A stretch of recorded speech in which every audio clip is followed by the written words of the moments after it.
Libre, may kalalatan. Viral sa social media ang sandamakmak ng mga jellyfish sa dalampasigan ng Pagudpud, Ilocos Norte. Kuha ito ng isang netizen habang naglalakad sa dalampasigan ng Barangay Pasaling noong Biyernes, April 24.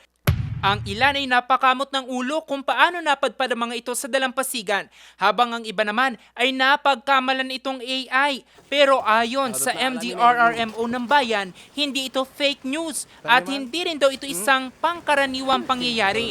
Ang mga jellyfish kasi ay nasama lamang sa mga nalambat na isda ng mga mangingisda. Isang huli po yun. Parang madami lang po kasi siya, ma'am, kasi concentrated lang din po kasi yung area. Hindi naman po all throughout doon sa shoreline ay meron nakakalat na ganun. Bagamat walang naitalang jellyfish sting, binabalaan pa rin ng publiko laban sa posibleng sting ng mga ito. Sa Tondaligan Beach, Dagupan City, 58 ang naitalang na biktima ng dikya noong Semana Santa.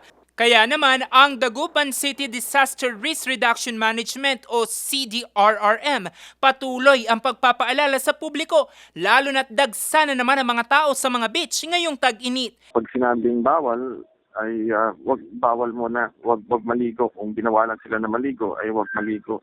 Tapos dito kasi sa Dagupan, pinapatupad namin yung bawal, yung alak at saka yung nakainom na maligo.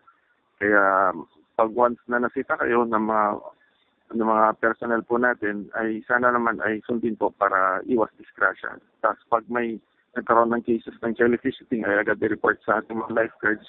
At pag once na nagkaroon ng simultaneous cases, possible na yung beach ay close down. Kung magkataong madikitan o masting ng dikya, mainam na agad umahon sa tubig. Tanggalin ang mga dumikit na galamay gamit ang stick o kaya naman ay guwantes.